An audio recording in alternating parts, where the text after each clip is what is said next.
നമസ്കാരം. ഞാനിപ്പോ ഗുരുവായൂർ ആനക്കോട്ടേക്ക് പോവാൻ നിക്കാണ്. ഇന്ന് ആനകളെ കാണാൻ പറ്റുമോന്നറിയില്ല. ഏകദേശം ഇപ്പൊ ഉച്ച സമയായിട്ടുണ്ട്.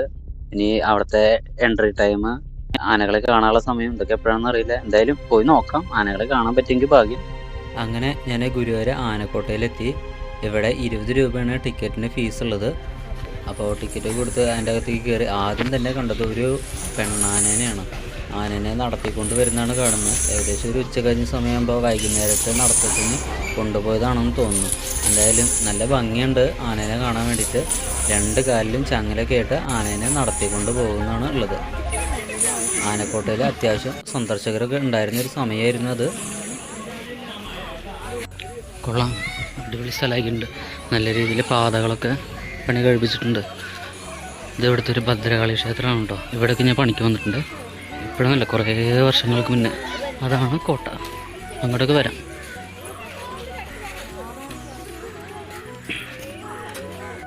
ഇന്ന് ഞായറാഴ്ച ആയ കാരണം തന്നെ അത്യാവശ്യം ഭക്തജനങ്ങളൊക്കെ ഇവിടെ ആനക്കോട്ടയ്ക്ക് കാണാൻ വന്നിട്ടുണ്ട്. ഗുരുവായൂർ അമ്പലത്തിൽ പോകുന്ന ഒരുവിധം എല്ലാ ഭക്തജനങ്ങളും ഇവിടെ വന്നിട്ട് ആനകളെ കണ്ടിട്ട് തന്നെ പോകാറുള്ളൂ. ഏകദേശം 20 രൂപയാണ് നമുക്കിവിടെ ടിക്കറ്റ് റേറ്റ് ആയിട്ട് വരുന്നത്. പക്ഷേ ഇവിടെ ആകെ കാണാനുള്ളത് 15 ആനകളാണ് കാണാനുള്ളത്. ബാക്കി എല്ലാ ആനകളെയും അതിൻ്റെ തൊട്ടപ്പുറത്ത് തന്നെ പറമ്പിക്ക് മാറ്റി കെട്ടിയിരിക്കുകയാണ് ചെയ്യുന്നത്. അതായത് കുറച്ച് പ്രശ്നക്കാരായ ആനകളുണ്ടല്ലോ, അവരേനൊക്കെ ഇവിടെ നിന്ന് മാറ്റി കുറച്ചങ്ങോട്ട് വേറൊരു പറമ്പിക്ക് മാറ്റി കെട്ടുകയാണ് ചെയ്യുന്നത്. അവിടേക്ക് ഈ വരുന്ന കാഴ്ചക്കാർക്ക് പ്രവേശനാനുമതി ഇല്ല. അത് എന്തുകൊണ്ട് നല്ലതാണെന്ന് എനിക്ക് തോന്നിയിട്ടുണ്ട്. കാര്യം വേറെ ഒന്നുമല്ല, ഇപ്പോൾ എല്ലാ ആനകളും ഒരു ഭാഗത്ത് നിൽക്കുമ്പോൾ ചില ആനകൾ എന്തെങ്കിലും പ്രശ്നം ഉണ്ടാക്കി പട്ടൊക്കെ എടുത്തിട്ട് എറിയുക. അപ്പോൾ ജനങ്ങൾ വരുന്ന സ്ഥലത്ത് നിന്ന് പ്രശ്നക്കാരെ ആനകളെ മാറ്റി നിർത്തി ഇത് പൂർണ്ണമായിട്ടും ജനങ്ങൾക്ക് എന്താ പറയുക, സുരക്ഷിതമായിട്ട് കാണാൻ വേണ്ടിയിട്ടുള്ള ഒരു സംവിധാനം ഉണ്ടാക്കുന്ന ഒരു പരിപാടി നല്ലതായിട്ട് എനിക്ക് തോന്നിയിട്ടുണ്ട്. ഇപ്പോൾ കണ്ടുകൊണ്ടിരിക്കുന്നത് ഗുരുവായൂർ ആനക്കോട്ടയിലെ ഒരു ഗ്രൗണ്ട് പോലൊരു സ്ഥലമാണ്. ഇവിടെയാണ് ആനകൾക്കുള്ള പട്ടകളൊക്കെ കൊണ്ടുവരാറുള്ളത്. അപ്പോൾ ഇവിടുന്ന് വേണം ആനകളൊക്കെ അവരവർക്ക് ആവശ്യമുള്ള പട്ടകളൊക്കെ എടുത്തുകൊണ്ട് പോകാൻ വേണ്ടിയിട്ട്. അപ്പോൾ ഇവിടെ ആനകൾക്ക് ആനയൂട്ടം നടത്തുന്നത് ഈ സ്ഥലത്ത് തന്നെയാണെന്ന് തോന്നുന്നു. ഇതിൻ്റെ തൊട്ടപ്പുറത്ത് തന്നെയായിട്ടാണ് ഇവരുടെ ആനക്കോട്ടയിലെ ഒരു ഓഫീസൊക്കെ ഉള്ളത്. കുറേ കാലങ്ങൾക്ക് ശേഷമാണ് ഞാൻ ഇവിടേക്ക് വരുന്നത്. കുറേ മാറ്റങ്ങൾ സംഭവിച്ചിട്ടുണ്ട്. ഈ ഒരു ഭാഗത്ത് വേറൊരു ആന അവിടെ നിൽക്കുന്നുണ്ട്. ആന വെറുതെ നിൽക്കില്ല, പാപ്പാന ആനയ്ക്ക് ഉരുള കൂട്ടി ചോറ് കൊടുക്കുന്നുണ്ട് കേട്ടോ. ആന നല്ല രീതിയിൽ ഭക്ഷണം കഴിക്കുന്നുണ്ട്. അവിടെ 2 പാപ്പന്മാർ നിൽക്കുന്നുണ്ട്. ഒരു പാപ്പ ആനയ്ക്ക് ഉരുള കൂട്ടി ചോറ് വായിൽ വെച്ച് കൊടുക്കുന്നു. മറ്റൊരു പാപ്പ പാത്രത്തിൽ നിന്ന് ഉരുള കൂട്ടി കൊടുക്കുന്നു. ഇവിടെ നന്ദൻ എന്ന് പറഞ്ഞിട്ടുള്ള ആന കിടന്നുകൊണ്ടിരിക്കുന്നുണ്ടോ. ആനേനെ പാപ്പ വന്നിട്ട് പുറത്ത് ചെളികളൊക്കെ ഇങ്ങനെ ഇല കൊണ്ട് തട്ടി കളയുന്നൊക്കെ ഉണ്ട്.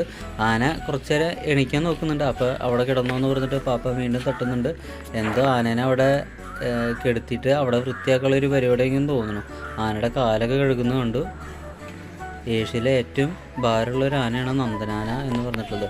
ഗുരുവായൂർ അമ്പലത്തിലെ ഉത്സവത്തിനൊക്കെ കുറേ തവണ എഴുന്നള്ളിച്ചിട്ടുള്ളൊരു ആനയും കൂടിയാണ് നന്ദനാന.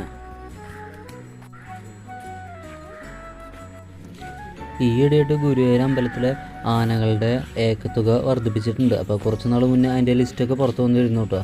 അപ്പോൾ ഗുരുവായൂർ നന്ദനും കുഴപ്പമില്ലാത്ത രീതിയിൽ ഏക്കത്തുകയൊക്കെ കൂട്ടിയിട്ടുണ്ട്.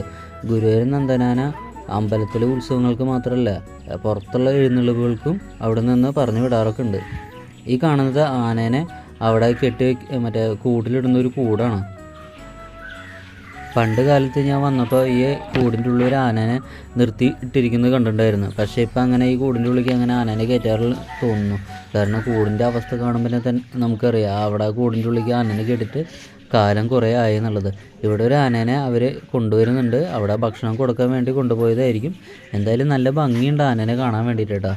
അപ്പോൾ ശരിക്കും ആനകളൊക്കെ അസംബിൾ ചെയ്യുന്ന ഒരു സ്ഥലമാണ് തോന്നുന്നത്, അതിൻ്റെ പിന്നിൽ കാണുന്ന ഒരു സ്ഥലം.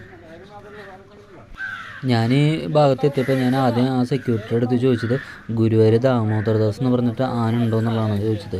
അപ്പോൾ ദാമോദർദാസ് ഇന്ന് കോഴിക്കോട് ഭാഗത്തുള്ള ഏതൊരു പരിപാടിക്ക് പോയിരിക്കുകയെന്നാണ് പറഞ്ഞത്. അപ്പോൾ ഈ വരുന്നത് ദാമോദർദാസ് അല്ല എന്നാണ് അർത്ഥം. അപ്പോൾ എന്തായാലും ദാമോദർദാസ് ആനനെ ഒന്ന് കാണണമെന്നുണ്ടായിരുന്നു. നല്ലൊരു ഭംഗിയുള്ള ഒരു ആനയാണ് കേട്ടോ. അതേപോലെ തന്നെ ഗുരുവായൂർ നല്ല രീതിയിൽ ഏക്കത്തുക കിട്ടുന്ന ഒരു ആനയും കൂടിയാണ് ദാമോദർദാസ്. അത്യാവശ്യം ചില കുറുമ്പുത്തരങ്ങളൊക്കെ ഉണ്ട്. ശരിക്കും ആനേനെ ഭയങ്കരമായിട്ട് ഇഷ്ടപ്പെടുന്ന ആൾക്കാരുണ്ടല്ലോ, അവരാണെങ്കിലേ ഈ ആനക്കോട്ട തുറക്കുന്ന സമയം ഏകദേശം ഒരു 9 മണിയൊക്കെ ആകുമ്പോഴേക്കും ആനക്കോട്ട തുറക്കും തോന്നുന്നു. ആ ഒരു സമയത്ത് വന്നിട്ടുണ്ടെങ്കിൽ വൈകിട്ട് 4 മണി 5 മണി ആകുമ്പോഴേ പോവുള്ളൂ. അതുവരെ ആനകളുടെ ഈ ചിഹ്നം വിളിയും ഈ ബഹളവും ഈ ചങ്ങലകൾക്കും ഇതൊക്കെ കേട്ടിട്ട് ഇവിടെ ഇരിക്കുന്ന നല്ല രസമാണ്. ഇവിടെ വേറൊരു ആനേനെ കെട്ടിയിട്ടിരിക്കുന്നുണ്ട്. എനിക്ക് തോന്നുന്നു ആന നീര് മതപ്പാടൊക്കെ കഴിഞ്ഞിട്ട് അങ്ങനെ കെട്ടിയിട്ടിരിക്കുന്നതാണ്. ശരിക്കും പറഞ്ഞാൽ ആനേനെ കുളിപ്പിച്ചിട്ടൊന്നുമില്ല. അതുകൊണ്ട് എനിക്ക് തോന്നിയതാണല്ലോ. സാധാരണ ഇവിടെയുള്ള എല്ലാ ആനകളെയും കുളിപ്പിച്ച് കുട്ടപ്പന്മാരാക്കിയിട്ടാണ് നിർത്താറുള്ളത്. ശരിക്കും ആനേനെ നീര് കാലത്തൊക്കെ ഇങ്ങോട്ട് മാറ്റിയിട്ട് വേറെ സ്ഥലത്തേക്കാണ് കിട്ടുമെന്ന് തോന്നുന്നത്. എന്തായാലും നീരാണോ എന്താണെന്ന് അറിയില്ല. ആന അങ്ങനെ ഇരിക്കുന്നുണ്ട്. ഇപ്പോൾ വരുന്ന ആൾക്കാരിനൊക്കെ ഇങ്ങനെ മണം പിടിച്ച് നോക്കുന്നൊക്കെ ഉണ്ട്. വലിയ കുഴപ്പമൊന്നുമില്ല കേട്ടോ. ആന സീനൊന്നുമില്ല, ബഹളം വയ്ക്കുന്ന അങ്ങനെ ഒന്നുമില്ല. ആന ജസ്റ്റ് മണം പിടിച്ച് നോക്കുന്നു, അങ്ങനെയുള്ളൂ. പട്ടകളൊക്കെ കൊടുക്കുന്നുണ്ട്, അതൊക്കെ തിന്നുന്നുണ്ട്. നല്ല ശാന്തസുന്ദരമായ ഒരു സ്ഥലത്തിൽ സുഖമായിട്ട് നിൽക്കുന്ന ഒരു ആന.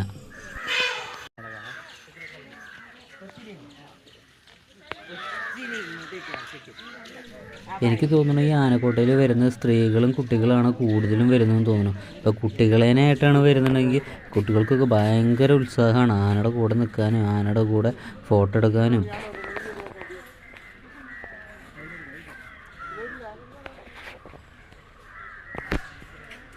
ആന ഒരു പെണ്ണാനയാണ്, പേരറിയാം.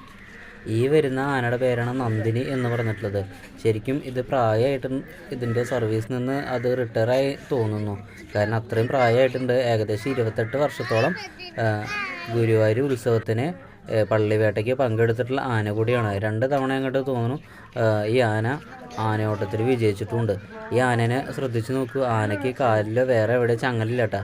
ആ ഒരു എന്താ പറയുക, കൈച്ചെയ്യ ഇട്ട പോലെ അതിൻ്റെ കാലിൽ ഒരു ചെയ്യം മാത്രം ഇട്ടിട്ടില്ല, വേറെ ഒന്നും ഇട്ടിട്ടില്ല. അല്ലാതെ തന്നെ ആനയ്ക്ക് വല്ല രീതിയിൽ നടക്കാൻ പറ്റില്ല, പ്രായമായും തോന്നുന്നു. എന്തായാലും അനുസരണയുള്ളൊരു കുട്ടി നടന്നു പോകുന്ന പോലെ ഇങ്ങനെ നടന്നു പോകുന്നുണ്ട്. 2 പാപ്പന്മാരും ഉണ്ട് ഒപ്പം.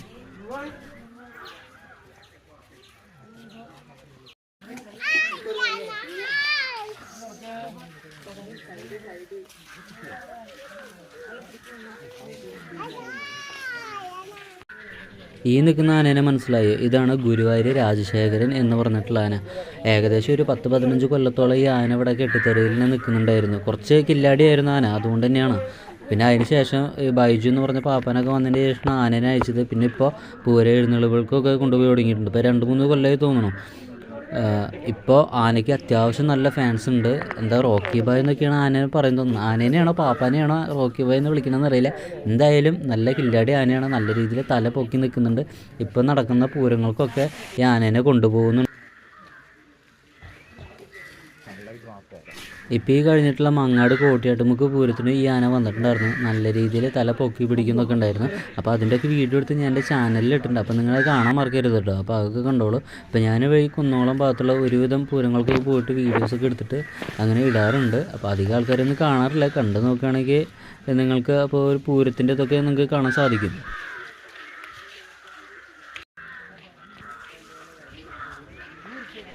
അതേപോലെ തന്നെ ഈ ആനക്കോട്ടയെ ഏറ്റവും വലിയ കില്ലാടിയായിട്ടുള്ള ആന ഈ രാജശേഖരൻ തന്നെയാണെന്ന് തോന്നുന്നു. കാരണം 21ൻ്റെ ചങ്ങല എന്ന് പറയുന്നത് ഏറ്റവും വലിയ ചങ്ങലയാണ്. അത് വെച്ചിട്ടാണ് കേട്ടോ ആനേനെ കിട്ടുന്നത്. അതുവരെ പൊട്ടിച്ചിട്ടുള്ള ആനയെന്ന് പറയണം.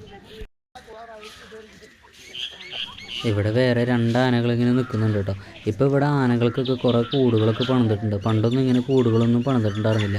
ഞാൻ ഏകദേശം കുറച്ച് കാലത്തോളം ഈ ആനക്കോട്ടയിൽ ഉണ്ടായിരുന്നു. അതായത് ആനപ്പാപ്പാനായിട്ടല്ല കേട്ടോ, ഞാൻ വേറൊരു കോൺട്രാക്ടറുടെ കീഴിൽ ചെറിയൊരു പണിക്ക് വേണ്ടി വന്നതാണ്. അത് വേറെ ഒന്നുമില്ല, ഞാൻ ഈ വ്ളോഗിൻ്റെ തുടക്കത്തിൽ തന്നെ പറഞ്ഞിട്ടുണ്ടായിരുന്നല്ലോ, അവിടെ ഒരു ഭദ്രകാളി ക്ഷേത്രമുണ്ട്. അതിൻ്റെ ഒരു പുനരുദ്ധാരണ പ്രവർത്തനം നടക്കുന്നുണ്ട്. അതിൻ്റെ ഭാഗമായിട്ട് അവിടെ വന്നതാണ്. ഇവിടെ ബലറാമാന നിൽക്കുന്നുണ്ട് കേട്ടോ. നല്ല ഭംഗിയുള്ളൊരു ആനയാണ് ബലറാമാന. എനിക്ക് പലപ്പോഴും തോന്നിയിട്ടുണ്ട് ഈ ആന എന്ത് ഉയരം വയ്ക്കാത്തതെന്നുള്ളത്. ഈ ആന നല്ല ഉയരം കൂടി വെച്ചിട്ടുണ്ടല്ലോ, എന്ത് രസമായിരിക്കും കാണാൻ. ശരിക്കും എന്താ പറയുക, കൊത്തിയെടുത്തതുപോലെയാണ് എനിക്ക് ഈ ആനേനെ തോന്നിയിട്ടുള്ളത്. നല്ല വെളുത്ത നിറം ആ മുഖത്തിനൊക്കെ. പിന്നെ അതുപോലെ ആ വെളുത്ത നിറത്തിൽ നല്ല ചുവന്ന കുഴിയും കൂടി ഇട്ടിട്ടുണ്ടെങ്കിൽ നല്ലൊരു ഐശ്വര്യമാണ് ഈ ആനേനെ കാണാനായിട്ട്. നല്ലൊരു ഭംഗിയാണ്, നല്ല ഭംഗിയുള്ള കൊമ്പുകൾ, അതേപോലെ തുമ്പിക്കൈ അതൊക്കെ. പക്ഷെ ആനയ്ക്ക് ഉയരം കുറച്ച് കുറഞ്ഞു പോയോ എന്നുള്ളൊരു സംശയം. പക്ഷെ ഉയരം നല്ല രീതിയിൽ ഉണ്ടായിരുന്നെങ്കിൽ നല്ല അടിപൊളിയാണ് ഈ ആന. ഇനി ഉയരം വയ്ക്കുമെന്നറിയില്ല കേട്ടോ, കാരണം ഇത് ആനയുടെ ചെറിയ പ്രായമാണോ എന്ന് എനിക്കറിയില്ല. എന്തായാലും നോക്കി ഇങ്ങനെ തന്നെ നോക്കുമ്പോൾ നിങ്ങൾക്ക് നല്ലൊരു ഭംഗി തോന്നുന്നില്ലേ? എന്ത് രസമാണ് ആനയെ കാണാൻ വേണ്ടിയിട്ട്. ഞാനിവിടെ ജോലിക്ക് വന്നതെന്ന് പറഞ്ഞില്ലേ, അതിവിടുത്തെ അമ്പലത്തിൻ്റെ ചെറിയൊരു പുനരുദ്ധാരണ പ്രവർത്തനം നടക്കുന്നുണ്ട്. അതുകൊണ്ടാണ് അങ്ങനെ വന്ന് അവിടെ ജോലി ചെയ്തത്. അങ്ങനെ ജോലി ചെയ്യാൻ വന്ന കാരണം എനിക്ക് ആനക്കോട്ടയ്ക്ക് കയറാൻ വേണ്ടിയിട്ട് ഈ എൻട്രി ഫീസൊന്നും കൊടുക്കേണ്ടി വന്നിട്ടൊന്നുമില്ല. അപ്പോൾ ആ ഒരു സമയത്ത് ഞാൻ കുറേ തവണ ആനക്കോട്ടയിൽ കയറി ചുറ്റും നടന്ന് കാണൽ തന്നെയായിരുന്നു പരിപാടി. അന്ന് എൻ്റെ കയ്യിൽ വലിയ ഫോണുകളോ കാര്യങ്ങളൊന്നും ഉണ്ടായിരുന്നില്ല കേട്ടോ. പക്ഷേ അതില്ലെങ്കിലും യാതൊരു കുഴപ്പമില്ല, നല്ല രീതിയിൽ ഇങ്ങനെ ചുറ്റി നടന്ന് ആനകളെ കാണാമായിരുന്നു. അന്ന് എന്ന് പറഞ്ഞാൽ ഈ ആനക്കൂട്ടയിൽ നിറച്ചും ആനകളായിരുന്നു. ഏകദേശം ഒരു 35ഓളം ആനകളൊക്കെ ഉണ്ട്. അപ്പോൾ എല്ലാ ആനകളെയും ഇവിടെ തന്നെ നിർത്തിയിരിക്കുന്നത്. ഇവിടെ ഇതിൻ്റെ പുറത്തുള്ള പറമ്പിലൊന്നും അങ്ങനെ കെട്ടിയിടാറൊന്നുമില്ല. അപ്പോൾ ഈ ഉള്ള സ്ഥലത്ത് തന്നെ തിക്കി തിരക്കി ആനകളെ കാണുമ്പോൾ നല്ലൊരു സന്തോഷമുണ്ട്. കാരണം എല്ലാ ഭാഗത്തും നോക്കുമ്പോൾ എല്ലാ ഭാഗത്തും ആനകൾ. ഇപ്പോൾ എന്ന് പറയുമ്പോൾ 15 ആനകളെ തന്നെയാണ് ഇപ്പോൾ ഈ ജനങ്ങൾ വരുന്ന സ്ഥലത്തായിട്ട് ഇങ്ങനെ നിർത്തിയിട്ടിരിക്കുന്നത്, അവർക്ക് കാണാൻ വേണ്ടിയിട്ട്. ബാക്കി പ്രശ്നക്കാരായ ആനകളെ കുറച്ചങ്ങോട്ട് മാറ്റിയിട്ടാണ് നിർത്തിയിരിക്കുന്നത്.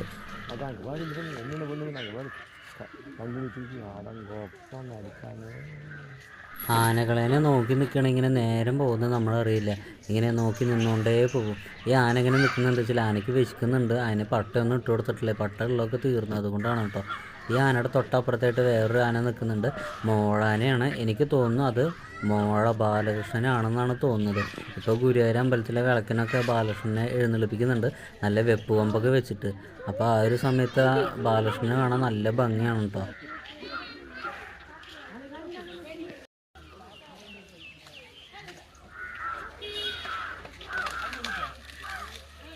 ഇവിടെ ഒരു ആന ഒരു പട്ട എടുത്ത് പൊളിച്ചടക്കുന്നത് കണ്ടിട്ട് ഞാൻ വീഡിയോ എടുത്താണ്. നല്ല രസമുണ്ട്. ഒരു പനമ്പട്ട മൊത്തത്തിൽ അങ്ങനെ എടുത്തിട്ട്, ഒന്നല്ല 2 പട്ടുണ്ടോ തോന്നുന്നു, അവരിങ്ങനെ കെട്ടി വെച്ചിരിക്കുകയാണ്. ആനയ്ക്ക് അതിൻ്റെ ആ തണ്ട് മാത്രം എടുക്കാൻ വേണ്ടിയിട്ടാണ് ആനയെ കഷ്ടപ്പെട്ട് ഇതൊക്കെ ഇങ്ങനെ എടുക്കുന്നത്. ശരിക്കും അതിൻ്റെ ഇലകളൊന്നും തിന്നുന്നില്ല, അതിൻ്റെ തണ്ട് തിന്നാൻ ആൾക്ക് ഇഷ്ടം തോന്നുന്നു. ഇപ്പോൾ നമ്മൾ കരിമ്പിൻ്റെ തണ്ട് കടിച്ചിന്നില്ലേ, അതേപോലെയാണ് ആനകൾക്ക് ഈ പനയുടെ തണ്ടൊക്കെ ഇങ്ങനെ കടിച്ച് തിന്നെന്ന് പറയുന്നത്. നാര് കൂടുതൽ അതിലാന്ന് തോന്നുന്നു.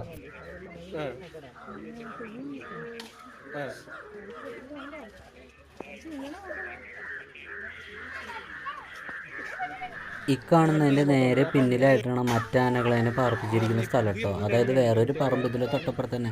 പ്രശ്നക്കാരായിട്ടുള്ള ആനകളെയൊക്കെ അവിടെയാണ് നിർത്തുന്നത് എന്നുള്ളത് തോന്നുന്നു. അവിടെ കുറേ ആനകൾ നിൽക്കുന്നുണ്ട്. അവിടെ നിന്ന് ചില നേരത്തെ ചില ശബ്ദങ്ങൾ, ആനകളുടെ ശബ്ദങ്ങളൊക്കെ ഇങ്ങനെ നമുക്ക് കേൾക്കാൻ പറ്റുന്നുണ്ട്. ഇവിടെ ചന്ദ്രശേഖരൻ എന്ന് പറഞ്ഞിട്ടുള്ള ഒരു ആന ഉണ്ടായിരുന്നു. ഈ അടുത്താണ് ആന 2ാം പാപ്പാനെ കുത്തിക്കൊന്നത്. അപ്പോൾ ആനയൊക്കെ അതിൻ്റെ തൊട്ടപ്പുറത്താണ് നിർത്തിയിരിക്കുന്നത് എന്ന് തോന്നുന്നു, അറിയില്ല. ഇതാണ് മോള ബാലകൃഷ്ണൻ എന്ന് തോന്നുന്നു. ആനയ്ക്ക് കൊമ്പില്ല, ചെറിയൊരു തേറ്റ പോലെ അപ്പുറത്ത് കാണുന്നുണ്ട്. പിന്നെ ഇവരുടെയൊക്കെ ഒരു പ്രത്യേകത എന്ന് പറഞ്ഞിട്ടുണ്ടെങ്കിൽ ആൾക്കാർ വരുന്ന സ്ഥലത്ത് ആനേനെ അങ്ങോട്ട് തിരിച്ചു വയ്ക്കും. അതായത് ഇപ്പോൾ നമ്മൾ കാണുമ്പോൾ ആനയുടെ പിൻഭാഗം മാത്രമേ കാണുന്നുള്ളൂ, അല്ലെങ്കിൽ ആനയുടെ സൈഡ് മാത്രമേ കാണുന്നുള്ളൂ, ആനയുടെ മുൻവശം കാണുന്നില്ല. അതുകൊണ്ട് തന്നെ ആനയുടെ ആ ഒരു മുഖം നമുക്ക് മനസ്സിൽ നിൽക്കുന്നില്ല. നമ്മൾ നടന്നു പോകുമ്പോൾ ആനേനെ കാണുന്നതാണ്, പക്ഷെ ആനയുടെ പിൻവശം മാത്രമേ കാണുന്നുള്ളൂ. ആനയുടെ മുൻവശം ആ ഒരു മുഖച്ചന്തോ അതൊന്നും നമുക്ക് കാണാൻ സാധിക്കുന്നില്ല. അതുകൊണ്ട് തന്നെ ആനയുടെ ആ ഒരു മുഖം നമ്മുടെ മനസ്സിലേക്കില്ല. ഇപ്പോൾ ഇതിൻ്റെ തൊട്ടപ്പുറത്ത് പറമ്പിലായിട്ട് ആനകൾ നിൽക്കുന്നുണ്ട്. അപ്പോൾ ചെറുതായൊന്ന് സൂം ചെയ്ത് നോക്കുമ്പോൾ ആനകൾ കിട്ടുന്നുണ്ടോ എന്നാണ് ഞാൻ നോക്കുന്നത്. നമുക്ക് ശരിക്കും പറഞ്ഞാൽ അവിടേക്ക് പ്രവേശനമൊന്നുമില്ല. ഇതാണെന്ന് തോന്നുന്നു ഒറ്റക്കൊമ്പൻ ചന്ദ്രശേഖരൻ ആന. അപ്പോൾ ഞാൻ കുറേ ദൂരം ഒന്ന് സൂം ചെയ്ത് എടുത്തതാണ്. ഇതാണോ എന്ന് എനിക്കറിയില്ല, സംശയമുണ്ട്. ഇത് കുറേ ദൂരത്തു നിന്നാണ് ഞാൻ നോക്കുന്നത്. ഇത് ആനക്കോട്ടയിൽ തന്നെ വേറൊരു പിടിയാനയാണ്. നല്ല ഭംഗിയുണ്ട് ഈ പിടിയാനെ കാണാൻ വേണ്ടിയിട്ട്. നമ്മളങ്ങനെ രാവിലത്തെ പുളിയൊക്കെ കഴിഞ്ഞ് അവളുടെ പട്ടത്തീറ്റ തിന്നാൻ തുടങ്ങണം.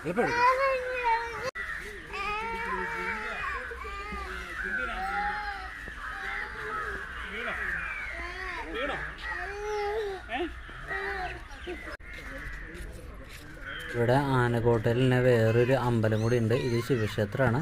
അത് പുനരുദ്ധാരണ പ്രവർത്തനം നടന്നുകൊണ്ടിരിക്കുന്നു. അപ്പോൾ അമ്പലത്തിൻ്റെ സൈഡൊക്കെ പൊളിച്ച് പണിയുന്നുണ്ട്.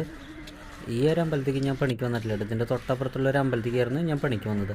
ഇവിടെ ഒഴിഞ്ഞു കിടക്കുന്ന കാലിക്കൂട് കണ്ടിട്ടുണ്ടോ?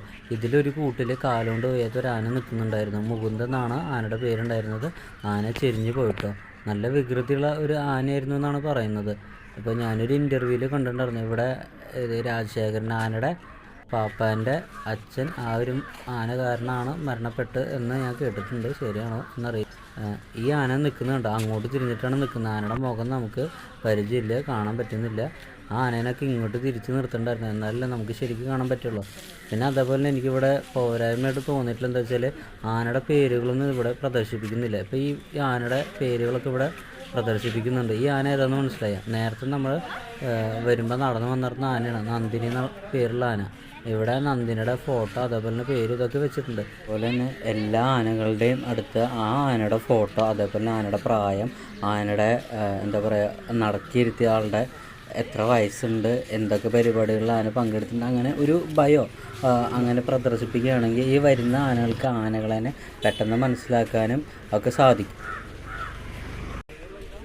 അതേപോലെ തന്നെ എനിക്കിവിടെ വന്നപ്പോൾ തോന്നിയിട്ടുള്ളൊരു കാര്യമാണ് എന്താ വെച്ചാൽ, അത്യാവശ്യം ആനകളുണ്ട്. ഏതെങ്കിലും ഒരു ചെറിയ ആനേനെ വെച്ചിട്ട് ഒരു സഫാരി പാർക്ക് പോലെ ആനയുടെ പുറത്ത് കയറിയിട്ട് ഇങ്ങനെ ഈ ഒരു ആനക്കോട്ടം മുഴുവൻ ചുറ്റി നടക്കുന്ന രീതിയിലൊരു പരിപാടി തുടങ്ങിയാലോ എന്നുള്ളത്. ചെറിയൊരു എമൗണ്ട് വെച്ചിട്ട് അതാകുമ്പോൾ ആളുകൾക്ക് വന്നിട്ടുണ്ടെങ്കിൽ ആനപ്പുറത്ത് കയറി സഞ്ചരിക്കുക എന്ന രീതിയിൽ ആക്കാനും പറ്റും. എന്തായാലും ആനകൾ കുറേ വെറുതെ നിൽക്കുന്നുണ്ടല്ലോ. പിന്നെ കുറച്ച് ആനകളാണ് ഇവിടെ എഴുന്നള്ളത്തിന് പോകുന്നുള്ളൂ എങ്കിൽ അങ്ങനെ ചെയ്യാമായിരുന്നു. അത് എൻ്റെ ഒരു സജഷനാണ് കേട്ടോ. അങ്ങനെ ഞാൻ ഒരു റൗണ്ട് ആനക്കോട്ട മുഴുവനും ചുറ്റി വന്നു. അപ്പോൾ എന്തായാലും കുറച്ച് നേരം അവിടെ കോട്ടയുടെ ഫ്രണ്ടിൽ ചെറിയൊരു സ്ഥലമുണ്ട്, അവിടെ പോയിട്ട് ഇരിക്കാം എന്ന് വിചാരിച്ചിട്ടാണ് ഇപ്പോൾ അങ്ങോട്ട് പോയിക്കൊണ്ടിരിക്കുന്നത്. ഇവിടെ നിന്നാൽ തന്നെ കുറച്ച് ആനകളെയൊക്കെ കാണാൻ സാധിക്കും. ഈ കോട്ടയ്ക്ക് ഒരു പ്രത്യേകത ഉണ്ട് കേട്ടോ. ഇവിടെ പണ്ട് ഒരു ഇല്ലം ആയിരുന്നു, അതായത് നമ്പൂതിരിമാർ താമസിച്ചിരുന്നൊരു മന എന്നൊക്കെ പറയില്ലേ, ആ ഒരു സംഭവമായിരുന്നു. വലിയ 8 കെട്ടോ 16 കെട്ടോ അങ്ങനെ എന്തോ ആണ്. ഇപ്പോൾ കുറച്ച് കാലം മുന്നേ അതിൻ്റെ ഉള്ളിലേക്കൊക്കെ ആൾക്കാർക്ക് പ്രവേശനം ഉണ്ടായിരുന്നു. ഇപ്പോൾ അത് ക്ഷയിച്ച കാരണം തോന്നുന്നു. അതിൻ്റെ എന്താ പറയുക, അടുത്ത് നിന്നുണ്ടെങ്കിൽ ചിലപ്പോൾ ഇടിഞ്ഞു വീഴുക അങ്ങനെ എന്തൊക്കെ ആയ കാരണം തോന്നുന്നു അതിൻ്റെ ഉള്ളിൽ പ്രവേശനമില്ല എന്ന് പറഞ്ഞ് എഴുതി വെച്ചിട്ടൊക്കെയുണ്ട്. അതിൻ്റെ മീതിക്ക് വെള്ളം കയറി വരാതിരിക്കാൻ വേണ്ടിയിട്ട് മുകളിൽ ഷീറ്റൊക്കെ ഇട്ടിട്ടുണ്ട്. കുറേ ഇരുമ്പിൻ്റെ തൂണുകൾ വെച്ചിട്ടാണ് ഇപ്പോൾ അതങ്ങനെ നിർത്തിയിട്ടിരിക്കുന്നത്. ഇപ്പോൾ ഇവിടെ ഇങ്ങനെ ഇരിക്കാൻ പറ്റുന്ന സ്ഥലമുണ്ടല്ലോ, ഇവിടെ പണ്ട് ചാക്യാർകൂത്ത് അരങ്ങേറിയുണ്ടായിരുന്നു രാത്രി സമയത്ത്. അപ്പോൾ രാത്രി വന്നിട്ട് ഞാൻ ചാക്യാർകൂത്തൊക്കെ കണ്ടിട്ടുണ്ട്. അതിൻ്റെ ചെറിയൊരു ഓർമ്മയിലുണ്ട്. ഇപ്പോഴൊന്നും കേട്ടോ, കുറേ കൊല്ലം മുന്നേ. അപ്പോൾ അന്ന് ആനക്കോട്ട രാത്രി സമയത്ത് ഞാൻ കണ്ടിട്ടുണ്ടായിരുന്നു. നല്ല ഭംഗിയാണ്.